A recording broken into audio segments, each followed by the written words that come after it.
Well, Eric, thank you for your time for the first of this series for Evergreen Review called Material Worlds. Oh, I like it.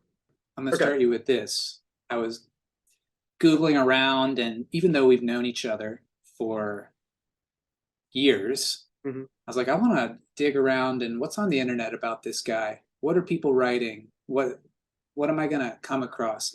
I found this bio.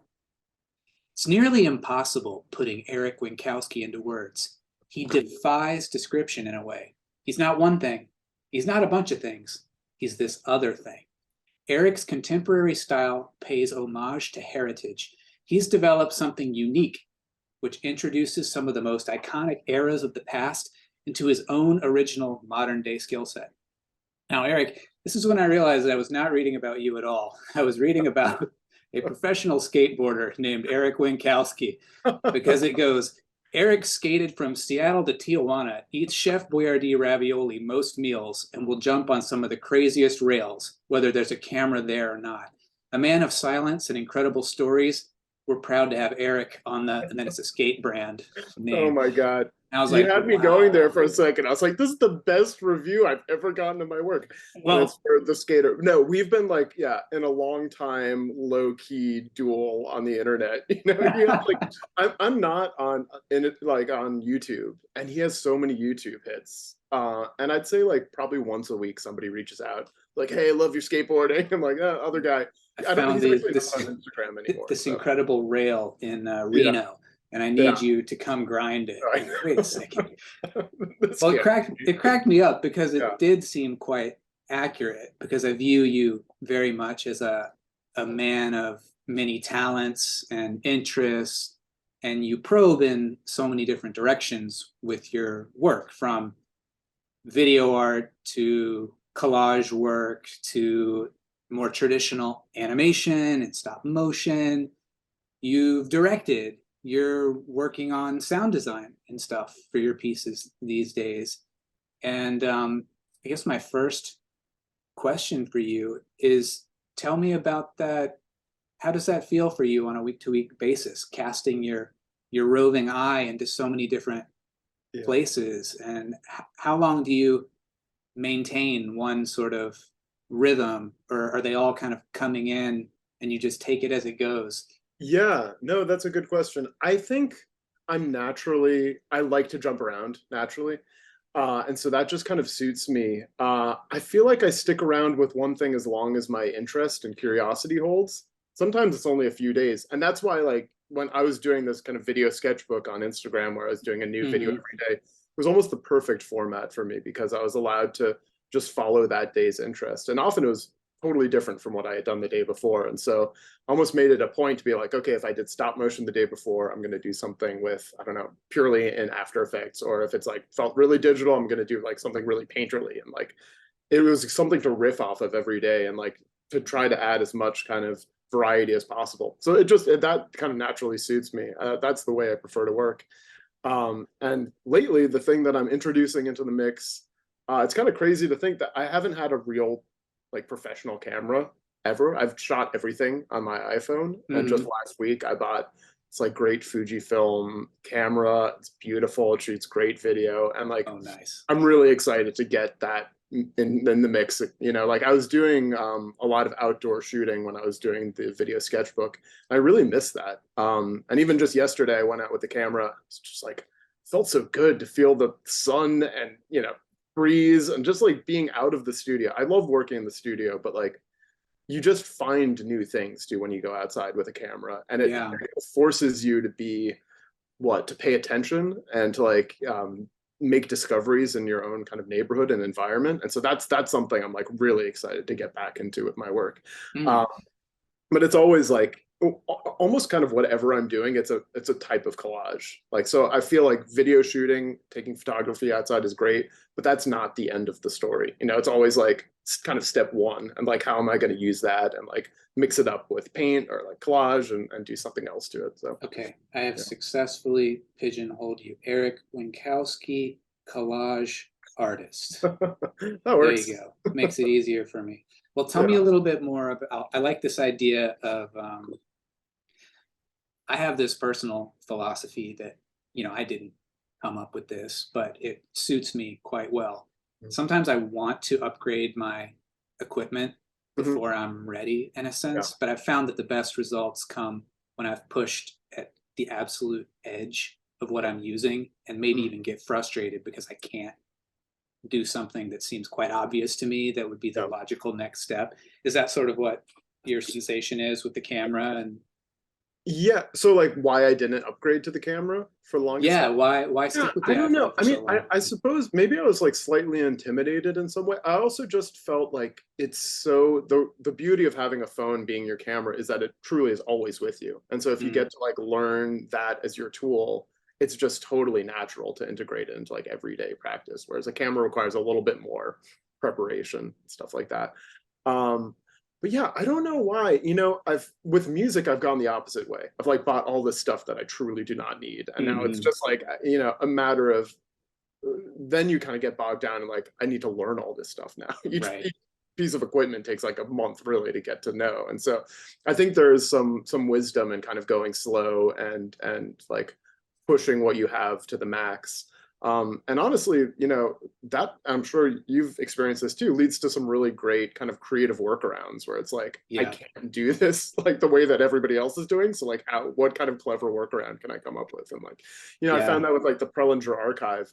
I was always using that, but the image quality was pretty bad. You couldn't use it 4K. So I'd cut everything out and make it small. And suddenly I had this like great collage of all sorts of little things going on. It might not have occurred to me had I had great quality footage. I'd probably scale it up, make it look, Mm, fill the frame.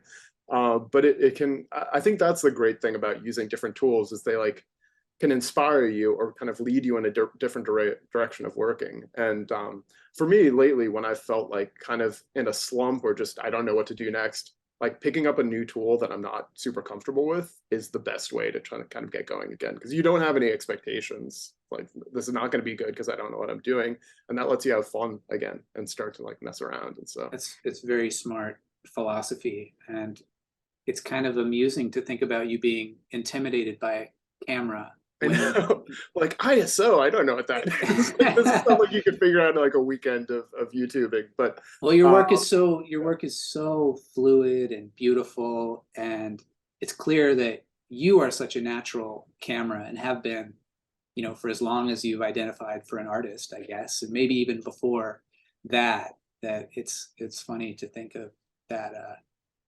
tripping you up, for lack of a better word. yeah, I don't know. I mean, I think we all have these mental blocks. I was talking to a friend who started painting recently.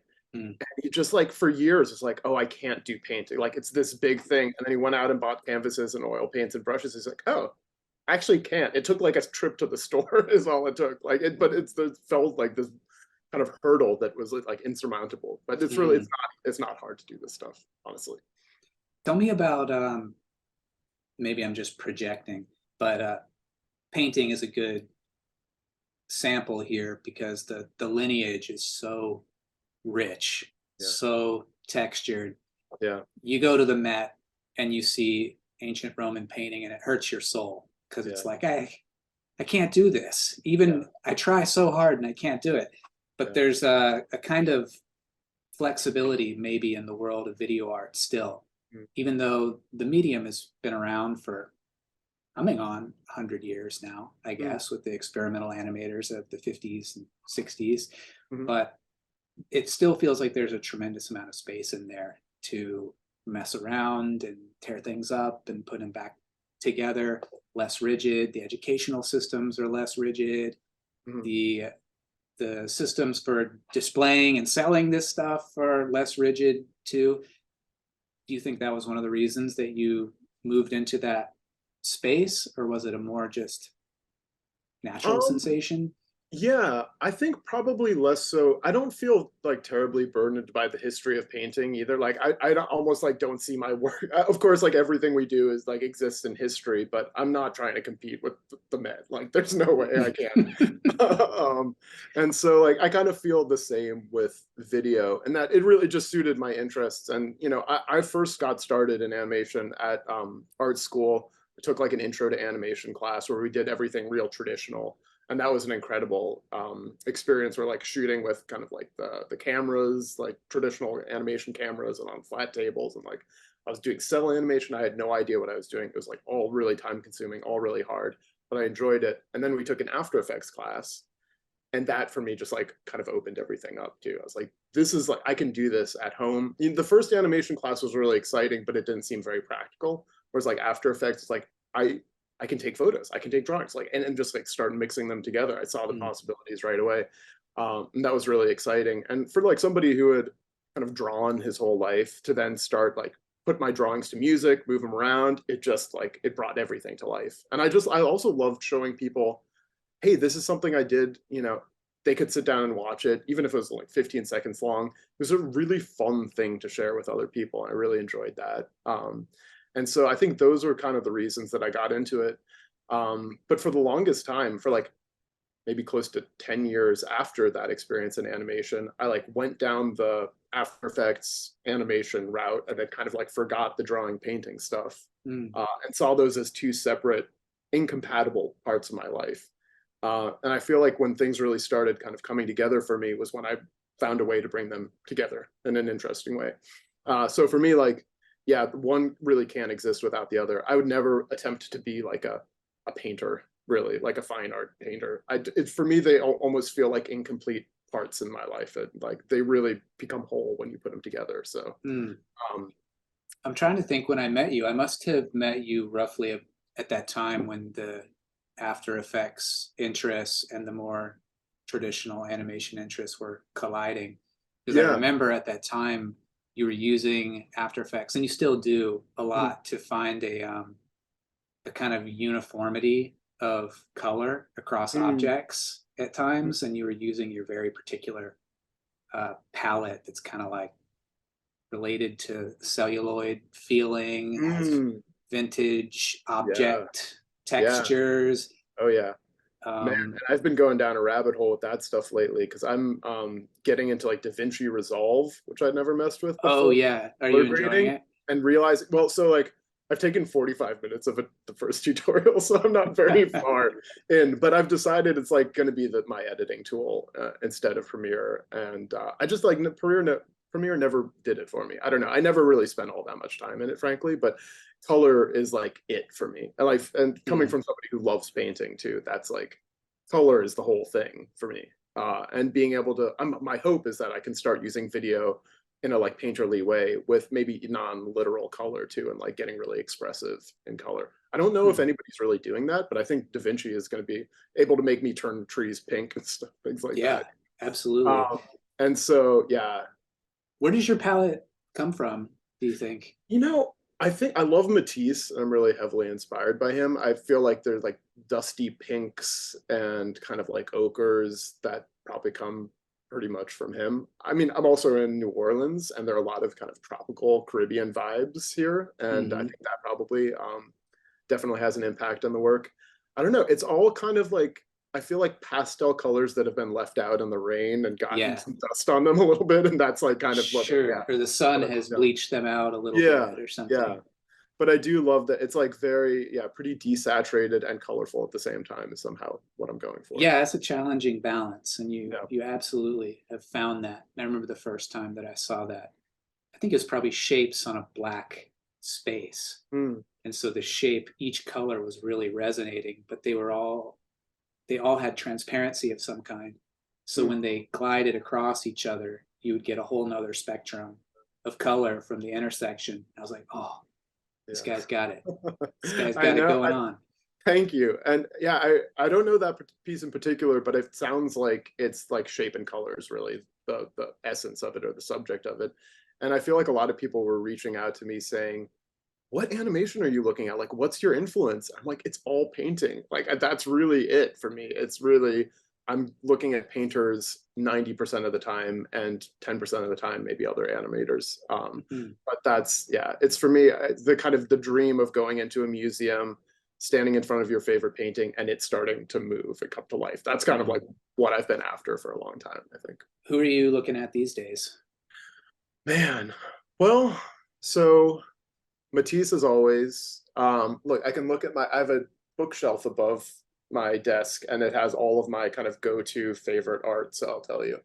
Um, so I got, let's see, one of my favorite books, the Russian avant-garde book that has all the kind of artist books created in the 1920s and 30s in Russia, and it's Mm. just like stunning. I mean, it feels so contemporary. It's nuts. They're like zines, you know, and they're amazing.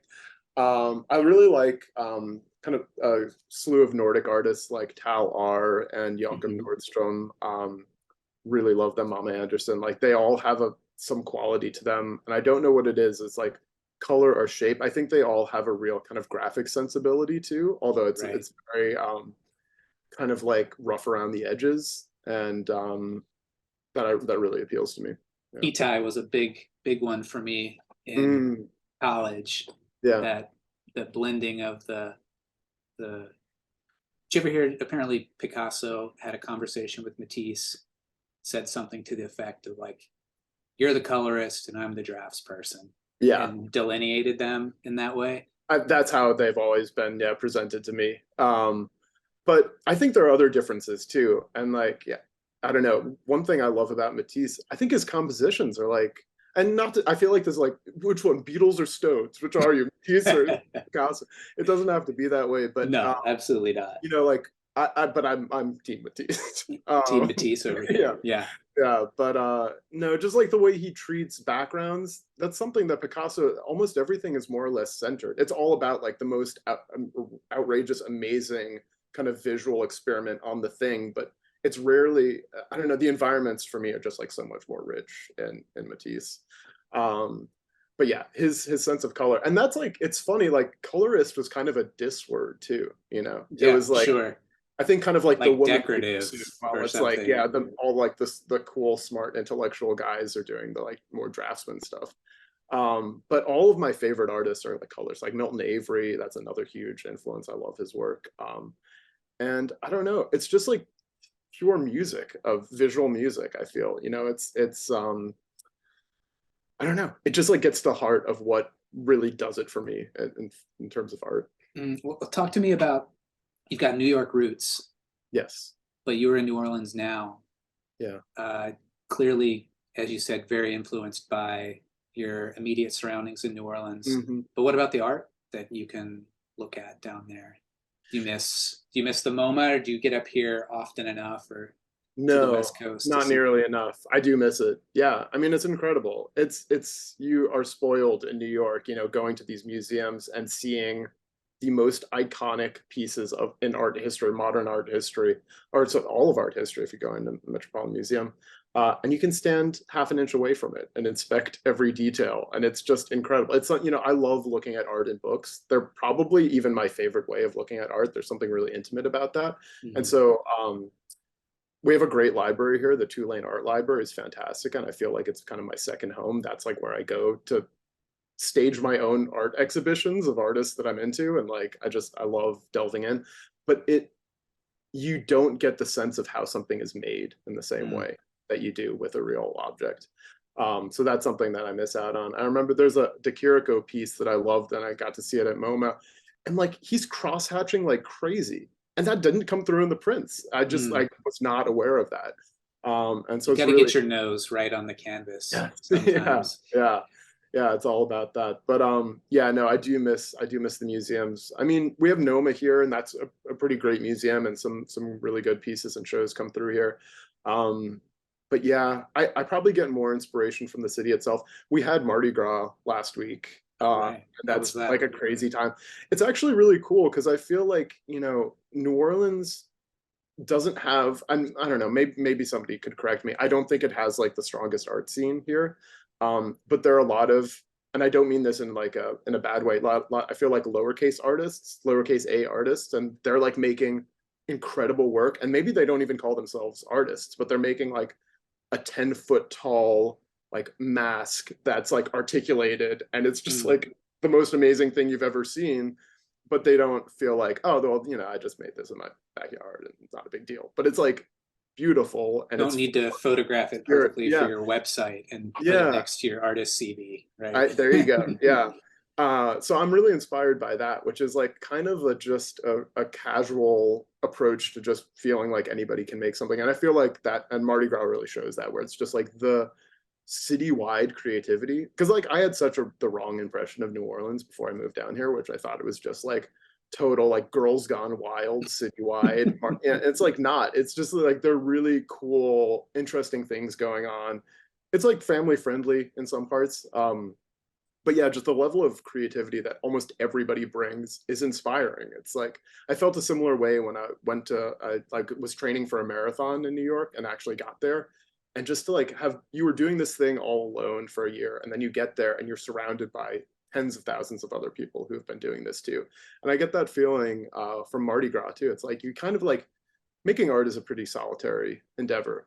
And then you get out there and see the rest of the city has also been making its own version of art. And I think that's really inspiring. So Yeah, that's lovely. What is your artistic community like there? Other people making things more similar to what you're um doing? I mean there are a handful of people that I get together with here and talk about music and art. But for the most part, I also think like for better or worse, Instagram and social networks have been the place to find other kindred spirits. Because like honestly, when you get into really niche activities, like how many other experimental animators are there in the entire world? Like maybe a couple hundred, really? I mean, maybe more. I don't know. I hope Um, there's more. I hope there's more. But you know, I don't know how many there are in New Orleans. And that's the beauty of social media, that I can connect with somebody in like Kentucky or Shanghai or wherever and like find your like kind of kindred art spirits out there and connect with them. So I've definitely used social media for that.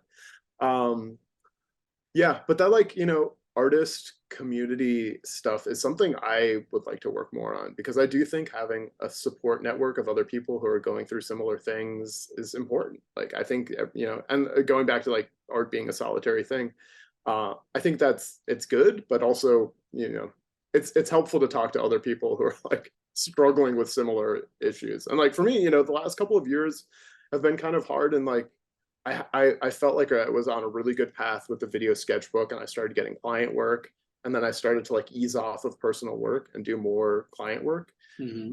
Um, and it got to the point where my personal work was really taking a major backseat, and my productivity has just like taken a nosedive over the last couple of years. And I'm trying to figure that out. Like, is it okay? Like, if creative, our client work is creative enough, can that be your own personal work? I'm like, I don't think so. But then how do you juggle all of these things? So like all of these kind of questions, I'm kind of like trying to struggle through and work out on my own.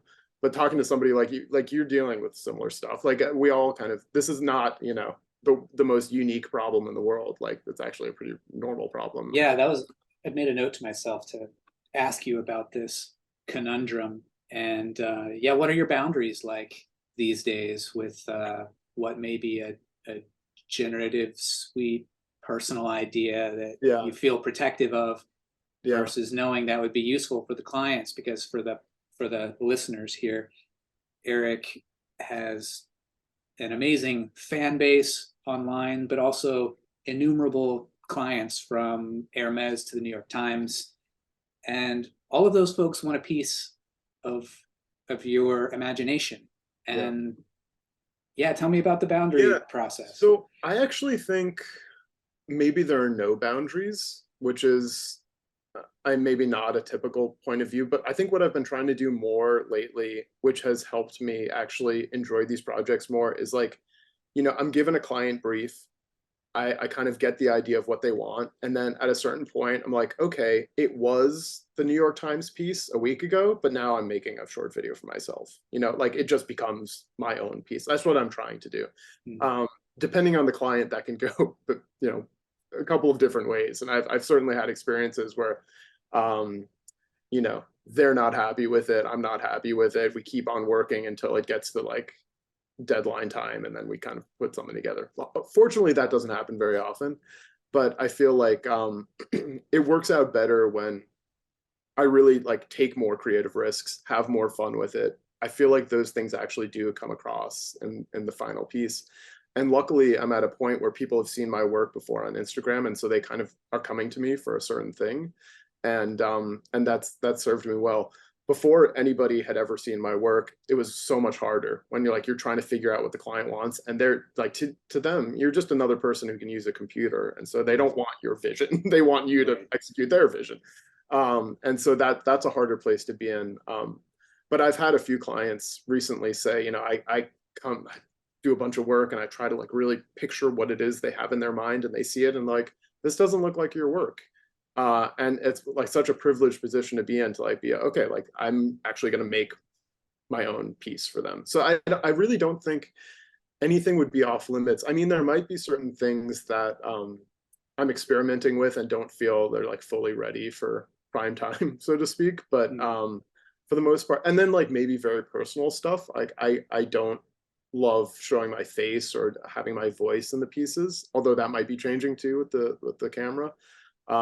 So, but yeah, I feel like the more I'm able to treat client projects as like collaborations with other people, there are other, it's not like this evil corporation. Often it's like interesting, cool creative directors, and they have ideas, and like if you can treat it just like this is a collaboration, I think all artists should do collaborations. This is a paid collaboration. Like to do it in that spirit is like, I think ends up with better work. You have a very healthy attitude. I find myself naturally moving to a slightly antagonistic place. And I've then totally been there I gotta be too. like, don't do that. You really I know. need to pay rent this month. I know. And I feel like that's kind of not our fault. It's like a narrative that's been fed to us for a long time. And like the whole, I don't know, don't get me started on money, because that's a whole other thing. I mean, but that, there's client work on one hand and personal work on the other hand. I mean, these are still things I'm dealing with, honestly, because like I don't want them 100% of my output to be client work. I still need like to carve out a space for experimentation, and that's like I feel the only way I can keep pushing things forward, if I'm kind of creating this stuff and kind of a sense of total freedom.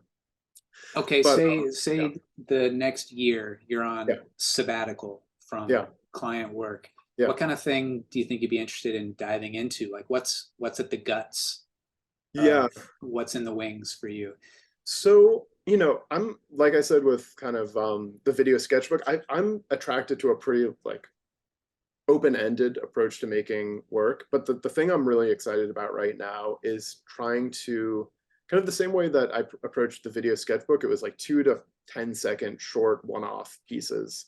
I'd love to extend that to maybe 1 to 2 minute short films as my new medium to explore. And that allows me to do things like more sound design, editing, which I really haven't done a whole lot of in my work. Mm-hmm. Um, and then experimenting with more kind of camera-based animation like stop motion. I think that would be a really fun thing to explore. Mm. Or even just, painting giant shapes on cardboard and arranging them outside, and, just seeing what can happen with doing things in camera, practical kind of approaches to animation.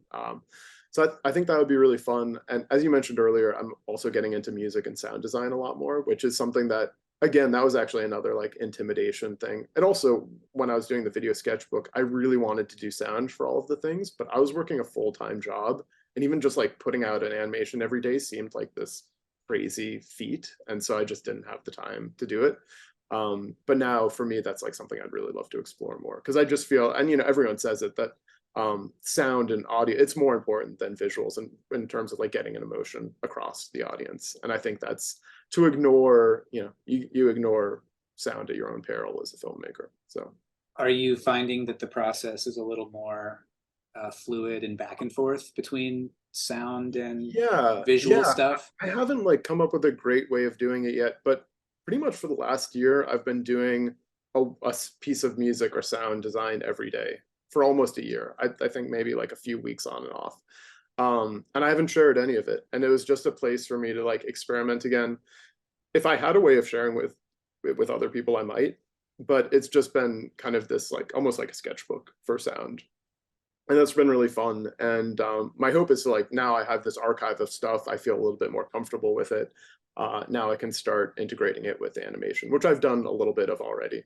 but I'm hoping to get to the point, and I feel like this is true of anything you want to get good at. If you can find a way to do it for a little bit every day, that's the way to do it. And so I really wanted to get better at music and sound, and I figured I need to find some way.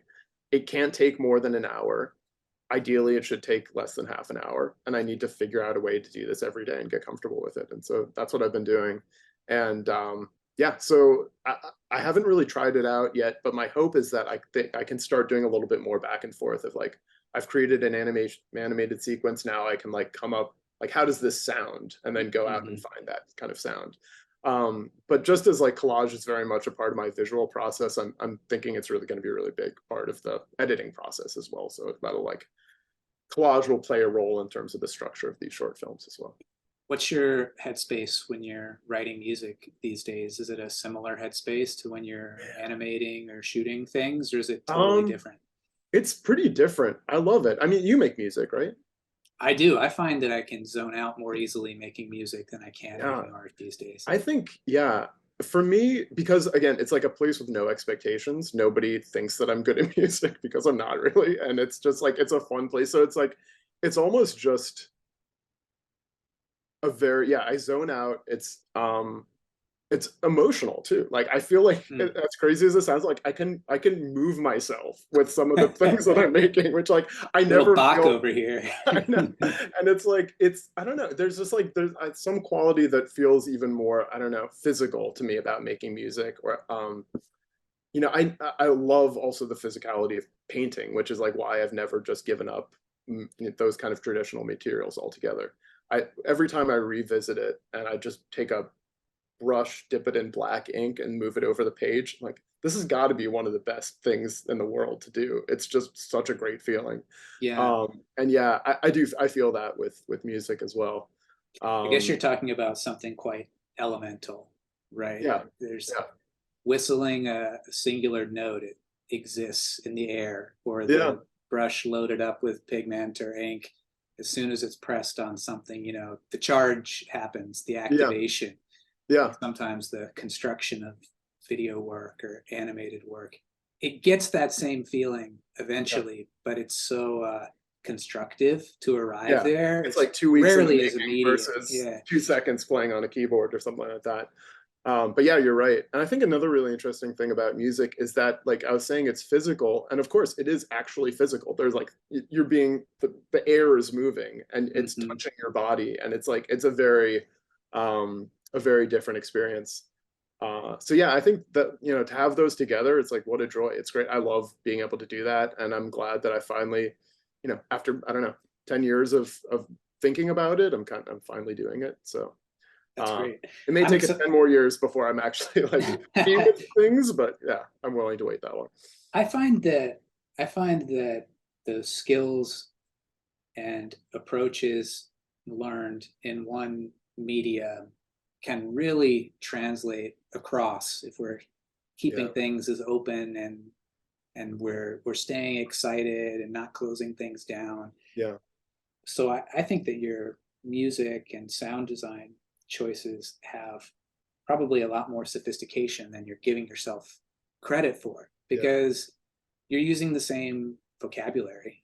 I'm assuming the same kind of rhythmic vocabulary. Maybe even you're thinking about color, texture, and these things I've found to be quite similar across music making and art making. I just find that I'm less technical with the music making, but the sort of emotional response that you're talking about, maybe you can find that pretty quickly because you know what you're hunting for. Yeah, exactly. And I think, you know, if you have some experience in any art form, I feel like one of the hardest things, and you know, this, I think we've talked about this before, where like the sage advice is to be yourself, you know, as an artist, which is like such great advice and so impossible to do and takes many years to actually do it.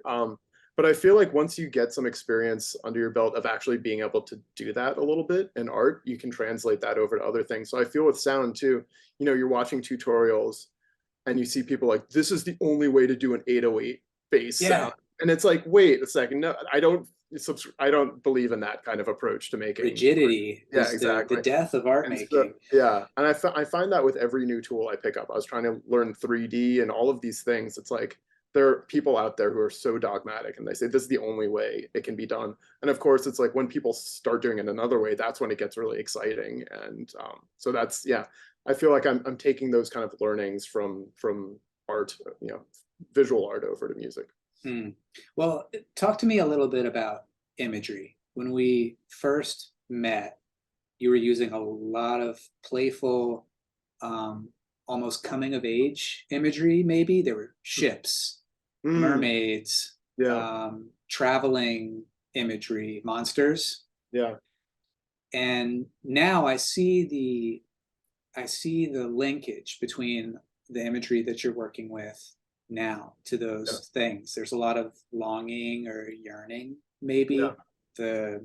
You posted this video of some kind of revelers like moving backward and forward, dancing with this Mm, rhythmic piece of mm, mhm, music. There are these blooming botanicals. Tell me yeah, about that relationship, because you're using a lot of kind of found yeah. imagery and video these days. What's the relationship between you drawing out cutting a monster a few years ago, or something related to coming of age, and then Yeah. piecing together that feeling the way you Well, do now? I think they're all related, and I'll go on a little tangent that hopefully explains this. So I've been interested in story writing more lately, although I think ultimately I'm probably not going to go in that direction, but I explored it with I think his name is John Truby, who's written about screenwriting in the past, and he has a new book called The Anatomy of Genre that's actually kind of like mind blowing as just Okay. like a kind of it's he's researched it for years, and it's just a fascinating look at the kind of 14 most popular genres, I think it is, in Western culture, and like what it is they sell. And so they all have really fascinating and he claims they all have kind of a world philosophy behind them. So the crime versus the thriller versus the romance. And I was reading through, I thought kind of sci-fi would be my thing. But I read through and realized that fantasy genre was the one that spoke most deeply to me. And essentially the philosophy of the fantasy genre is that we can take ordinary everyday life and turn it into something magical. And I'm like, man, that resonates with me. Like Mm-hmm. and so I feel like whether it is kind of monsters or coming of age, there is some longing to turn the everyday stuff into something more rich or imaginative or exciting. And yeah, I don't know. It's a funny thing. I've heard people say that if basically we had all of our problems figured out, there'd be no need for art anymore. Like art comes from longing, essentially, you know. And so I wonder if that's my flavor of longing, essentially, you know, the desire to make everyday life feel more rich. And so the way that I do that is all sorts of different ways, but like interventions, essentially, you know, like going out and filming stuff and then figuring out how I can kind of collaborate with it was a really fun way that I did for a long time. And I feel like that also has just a certain optimism to it where you go out and you're like, I don't know what you're almost like a fisherman. You're like, I don't know what I'm going to find, but I'm going to try and something might come and it might even be better than I expect it to be. And so, yeah, whether that's just like reacting to the color of the scene or reacting to the sound or putting new imagery in it, there was always a kind of a collaborative experience. I felt like I was collaborating with like the world. I was just going outside and seeing what it gave me and then like trying to react in a way that Mm. felt like interesting or honest. Yeah, your subject matter itself has become playfulness. Yeah, I actually think that's pretty correct. Yeah.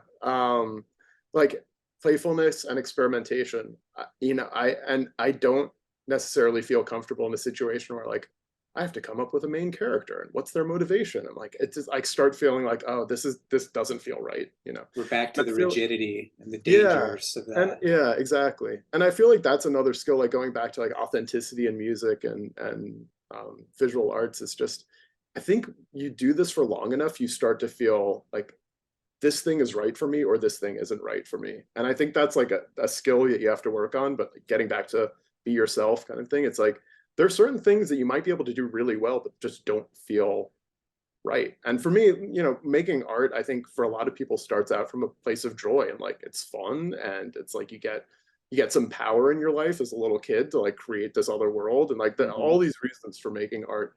Um, but you know, if it becomes this thing where, I don't know, you're trying to fulfill something else and you're no longer getting that joy anymore from the work, then like it's time to retool it. And so that's what I've been doing, honestly. Like I got to a point, I'm like, I'm feeling burnt out. I'm not enjoying this anymore. Um, and embracing new tools has been a fun way of like kind of forcing myself to get back into this zone of experimentation and play. Hmm. How's being a new papa working with that? I'm sure he sees the world every day Yeah. with those playful eyes, and it's Yes. very Oh, open. that's very true. Although, so he just turned 3. We're going through sleep regression right now, which is whew, putting me Oh through the. boy. We like, yeah, I probably got 4 hours of sleep last night, and that's been Oh like man. several days of that back to back is has been brutal. But no, he's doing really well, and yeah, it's amazing. I love seeing him play and seeing how he sees the world, and yeah, I mean, you know, it's kind of a cliche. I think a lot of artists talk about the freedom of kids making art, but I Sure. just love, you know, like things. If I were to try to make art like a kid, I would scribble all over the page. But sometimes he just jabs at it twice and then he's like done. I'm like, that would never have occurred to me. And it's like both in the corner, you know, and Yeah. it's like such a different way of approaching. And I just love that it's, you know, whatever the status quo is, the kid is sure to do the exact opposite of it. And that's Yeah. really exciting. Yeah. He doesn't have to turn to you and say, "Father, see how I've used the picture plane Right, here?" exactly. And there's another story of my nephew who's a little older now, but I think he was around Wes's age, like 3 or 4 at the time, and he was stacking up all these things that he found around our house, like a book and a lemon and a coaster. And I said, "Wow, you made a sculpture." He said, "No, I made a sandwich." And then he knocked it over. I was just like, it's just there's like such a it's like zero pretension, you know, when kids are making art. And I think that's a fun place to create from. Absolutely. Um, Talk to me a little bit about your relationship with technology. Over the past couple of years, you made a lot of AR Mhm. work and filters, and pretty recently, you've been using AI to make Yeah. animations. And your most recent piece online on your Instagram is a full short film. Yeah. Tell me about this process. Tell me how you landed here. We talked about this process a few months ago, and I want to know where your head's at. Yeah. I feel maybe okay. Well, to back it up to like just technology, I feel you know, with making video work, for me the primary way of sharing it has been through Instagram and places like Vimeo. And I feel like embracing we live in a obviously like digital world, and embracing these as platforms has been a good thing for my art and something that I think has been good for me just exploring in my own work. And so I'm like I said with tools, I'm just open to using as many tools as I can and open to experimenting. And I think for me, there's also always a quality of like the analog meeting the digital. For some reason, I find that really interesting. Um, and so yeah, I experimented with AR and more recently with AI. I think the AI stuff, it's so hard. There's so many crazy predictions about AI these days flying around. It's hard to like come at it from a sensible place. But I think it's probably going to have as big an effect on art as the computer did.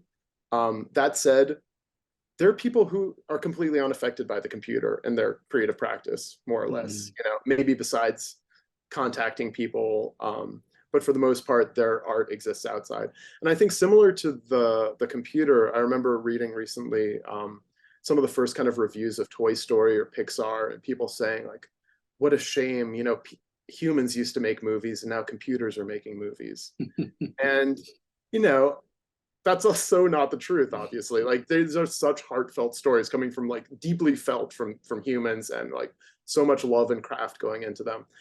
So I think it's possible to do that through a computer. I think it's also possible to do that through AI. I don't know what that will look like. We're in like a weird early stage where the generated imagery has been the primary exposure. People, that's how people have come to understand AI. right. I think there are probably going to be like millions of ways that it integrate itself if you want to into your daily life and practice. Um, but it's like, you know, it's such a big change that it is slightly freaky, and you know, I have mixed feelings about it. I've already used it in some of my client projects for little things that you wouldn't even know that I'd used it for. Like I Mm. couldn't find the right type of photo of a building, and so I just did a image generated thing, and it became like it was the perfect thing I was looking for. Um, but yeah, just like I was saying earlier, I'm always interested in bringing something, I think, from the real world and comparing, mixing it with the imagined world. And I think a lot of AI as it is right now, you're giving so much power over to the AI to do both, kind of like, Hmm. and judgment aside, I just don't find it all that much fun as an artist, which again is like, you need to kind of go with what feels right. And I feel like that's not a bad philosophy when making art. So like do the thing that feels good. Like that's what you should be doing. And at this current state in I don't know. It's not totally doing it for me. But I don't know. There's incredible things coming out like Runway. I don't know if you're familiar with I them, don't but know.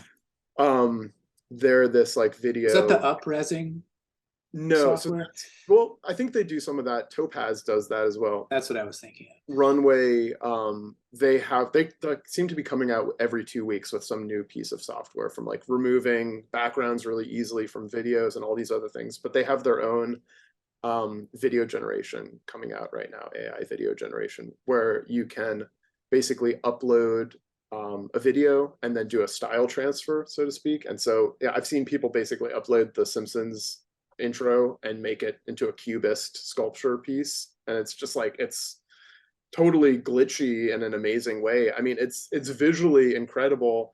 And at the same time, I think you were saying this when we last spoke, it's just there's something that feels a little maybe hollow about it. And that's certainly a quality I felt. And I think something that is interesting about animation is that up until 2023, if you look at any piece of animation, it was like you more or less got a sense of the insane amount of work that went into a piece. Hmm. And especially as an animator, you get to know like how did they, like that was a year of their life that they spent on this thing.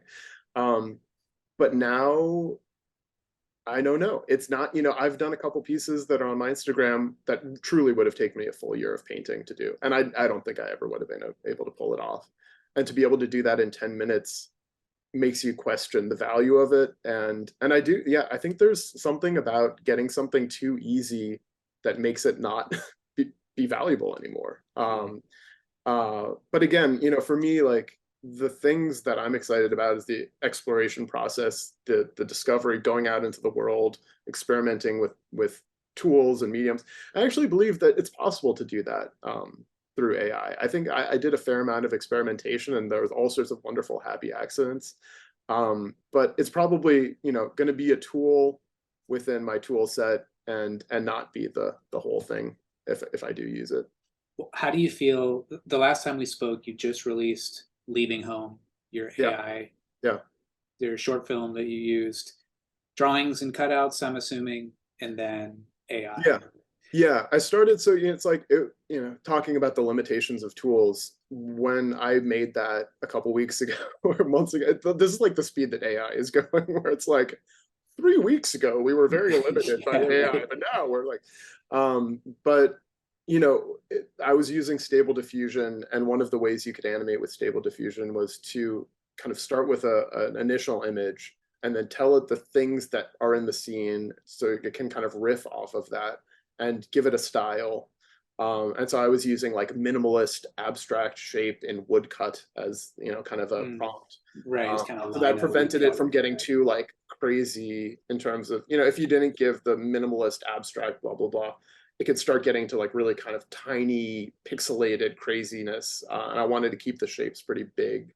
So they're like these workarounds that you figure out, but like, all sorts of times it came up with a solution that I never would have come up with. And it's interesting because in some ways it can be kind of, what limiting. You're maybe this is a good limitation to have, but you're almost limited by your own experience and your own imagination. And so this is one of the beauties of collaborating with somebody else, where you give them a prompt or something and you see their response, you're like, wow, I never would have gone in that direction, but it's kind of an interesting one. I feel like you can get some of that in AI. Is it cheating? Like maybe, where it's like you type in the thing that you're trying to do and it shows you a different way of doing it, like, maybe I should try that out. Like, that's a totally different approach than I would take.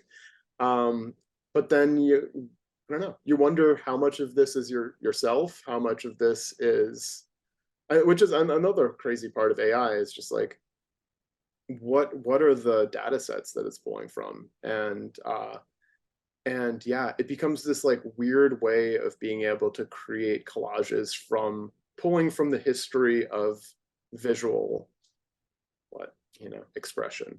And it's like this, it almost feels like a machine to manipulate the collective unconscious or something, like Carl Jung. It's like this weird dream machine. It's odd.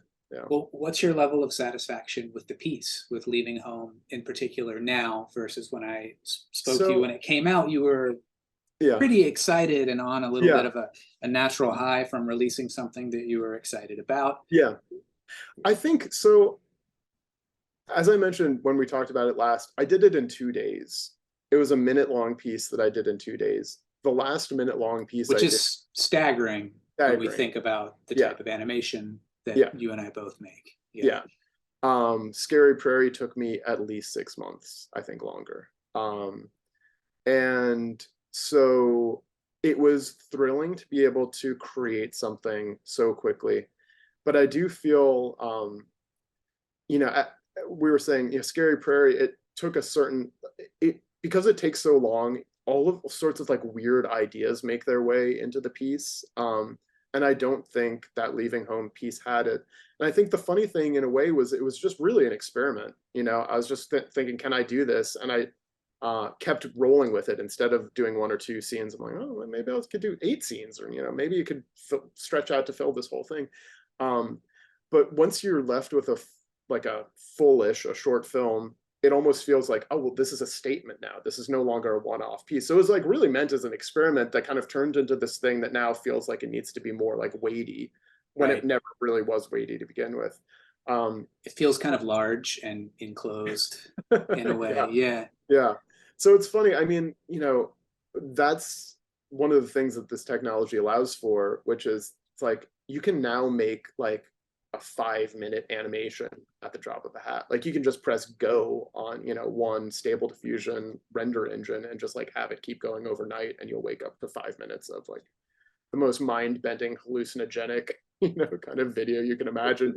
But you watch several hours of mind-bending hallucinogenic animation and it starts to like become pretty bland, and it's just its novelty wears off. And I do think a lot of the art being made through AI right now is going to feel pretty dated, because it was this neat novelty that probably is not going to stand the test of time. That said, I do think AI is like, I think it's going to be funny if we look back on this conversation in 10 years, like, because it's like, what do you think about this computer thing? Like, is this actually going to make a difference? Like, it's whether or not we choose to use it is one thing, but I do think it's going to have like massive repercussions. So.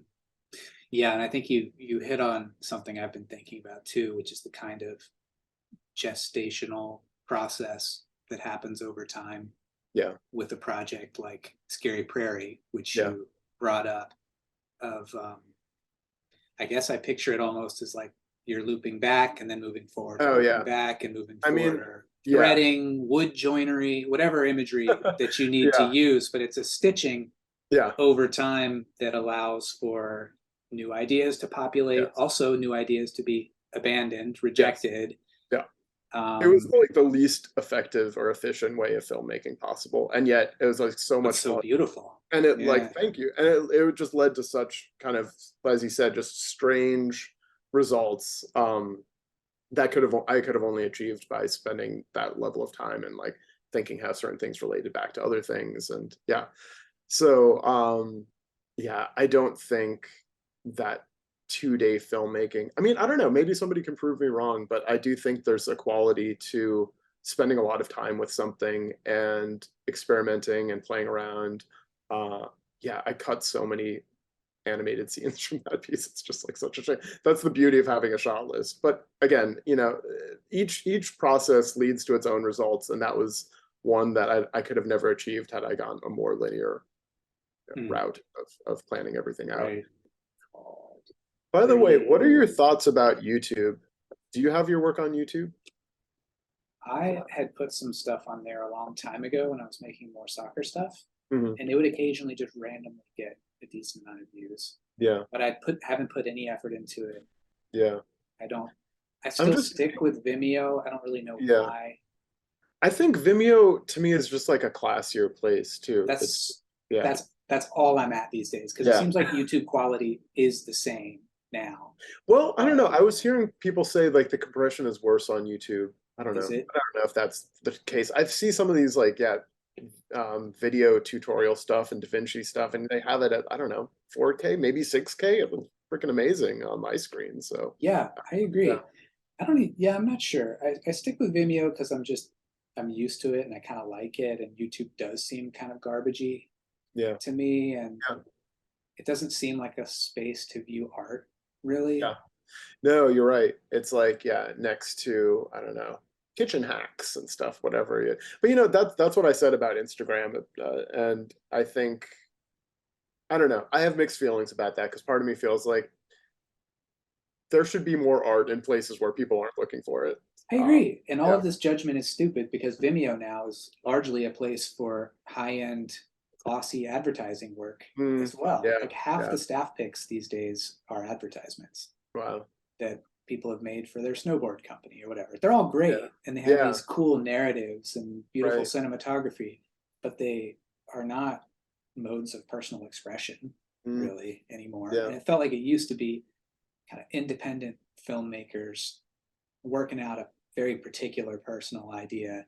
Right. And now I'm like, I'm seeing that, and then Jeep Grand Cherokee's Yeah. Patagonia spot. Yeah. Right.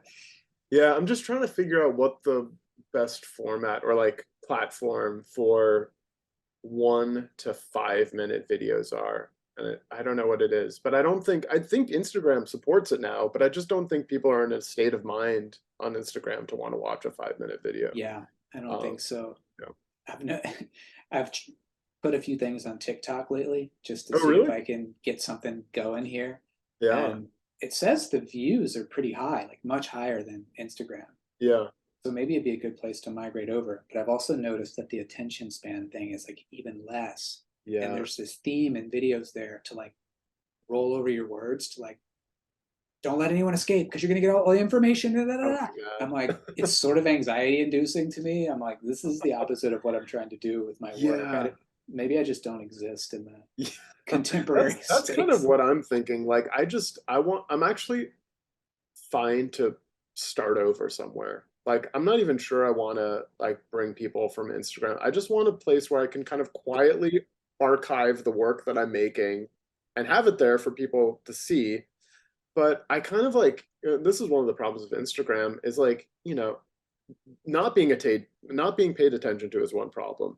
The other problem is when people are like, dude, that's so sick. I need to see way more of that stuff. And you're like, Dope. I just wanted to do this one time. And now you're like, well, maybe this is Well, really my calling to make this kind of piece. And they like, liked it and made me yeah, feel good. exactly. And that's like that's why my thinking these days is like, put it someplace where I'm like, no one's really going to find it, but maybe a few people might discover it and enjoy it.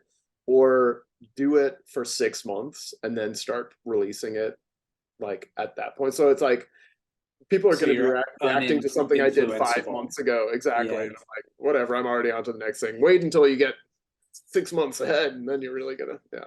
I get jazzed about putting stuff on social media and doing some writing, and I'm like, I'm going, Yeah. and then I just sort of my attention just completely turns elsewhere. Before I know it, like 2 weeks have gone by. I'm like, well, I've already lost the momentum. I Fuck know. it. I know. It's shocking to see too, like things that I've worked on. I'm like, oh, I did that last year and it was like 3 years ago. I'm like, uh-oh, Oh, I haven't done sweet, a lot lately. sweet Jesus. Yeah. Well, is there anything else you'd like to tell us about? Anything you'd like to end with? Gosh. I don't know. This has been a great talk. I really don't have anything more to say. I've just thoroughly enjoyed this conversation, though. I love talking with you about this stuff. I So, love talking with you yeah. about this stuff. I think that I love that you're constantly pushing yourself, as you said, to play and discover and delight yourself, whatever words you want to use. And I find that very inspiring. And I have that natural tendency myself. And so it's always great whenever we speak, there's some other thought bubble moving around your head, and I get to find out about it. So it's a pleasure for me. Well, that's great. Yeah, no, I love your work. I feel like that's the reason that we first connected. We have this like love of experimentation and a playful approach to work. And yeah, it can be hard to keep it going because I don't know, it's just client work, life, all these other things. But for me, getting back into it has been such a joy recently. And so I'm really excited, and I'm excited to share more work soon, hopefully. So Well, I'm happy to hear that. all Well, right. man, I better go feed my little rabbits. Okay, good. They get hungry right at 4. They get rage hungry. Don't leave them waiting. All right, man. Well, we'll be in touch. It was really nice talking. So thanks for doing this, man. It's always good to see you. I'll talk to you soon.